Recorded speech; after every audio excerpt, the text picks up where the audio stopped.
Earth's climate has changed throughout history.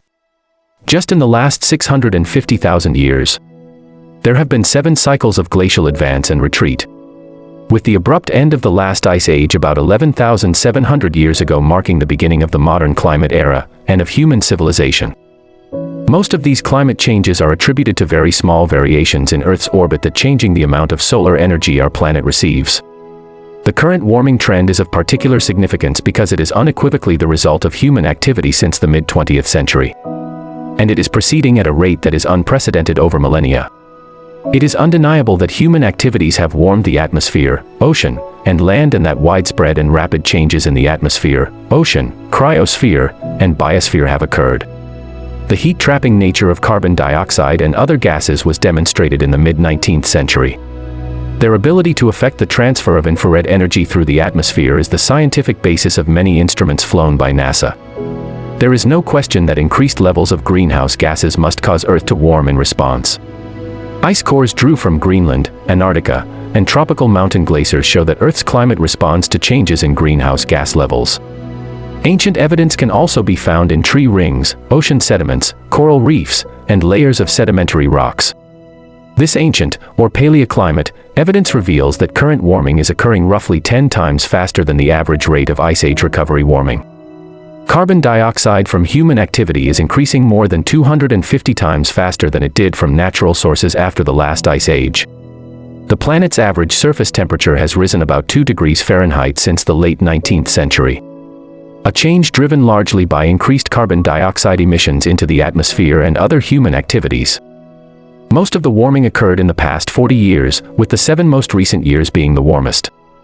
The years 2016 and 2020 are tied for the warmest year on record. The ocean has absorbed much of this increased heat, with the top 100 meters of the ocean showing warming of more than 0.6 degrees Fahrenheit since 1969. Earth stores 90% of the extra energy in the ocean. The Greenland and Antarctic ice sheets have decreased in mass. Greenland lost an average of 279 billion tons of ice per year between 1993 and 2019, while Antarctica lost about 148 billion tons of ice per year. Glaciers are retreating almost everywhere around the world, including in the Alps, Himalayas, Andes, Rockies, Alaska, and Africa. The global sea level rose about 8 inches in the last century. The rate in the last 2 decades, however, is nearly double that of the last century and accelerates slightly every year. Both the extent and thickness of Arctic sea ice have declined rapidly over the last several decades. Both the extent and thickness of Arctic sea ice have declined rapidly over the last several decades. While the number of record low temperature events has been decreasing since 1950, the U.S. has also witnessed increasing numbers of intense rainfall events. Since the beginning of the Industrial Revolution, the acidity of surface ocean waters has increased by about 30%. This increase is the result of humans emitting more carbon dioxide into the atmosphere and hence more being absorbed into the ocean. The ocean has absorbed between 20% and 30% of total anthropogenic carbon dioxide emissions in recent decades. How do we know that changes in the sun aren't to blame for current global warming trends? Since 1978, a series of satellite instruments have measured the energy output of the sun directly. The satellite data show a very slight drop in solar irradiance over this time period.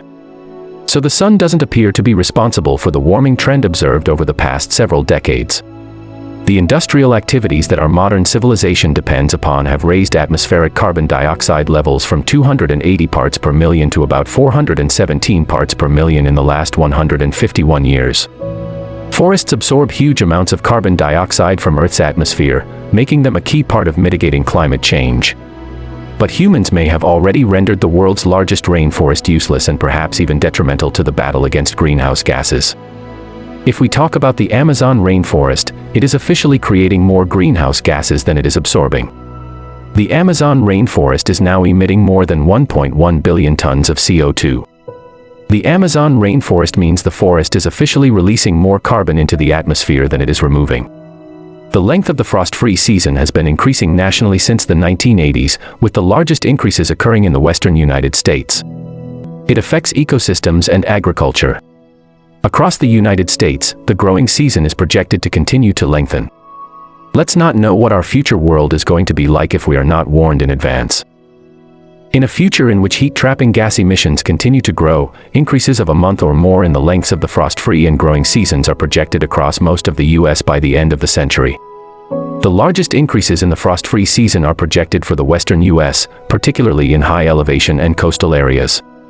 Average U.S. precipitation has increased since 1900.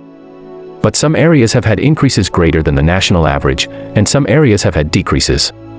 More winter and spring precipitation is projected for the northern United States, and less for the Southwest, over this century. Projections of future climate over the U.S. suggest that the recent trend towards increased heavy precipitation events will continue. This trend is projected to occur even in regions where total precipitation is expected to decrease, such as the Southwest. Droughts in the Southwest and heat waves everywhere are projected to become more intense, and cold waves less intense everywhere.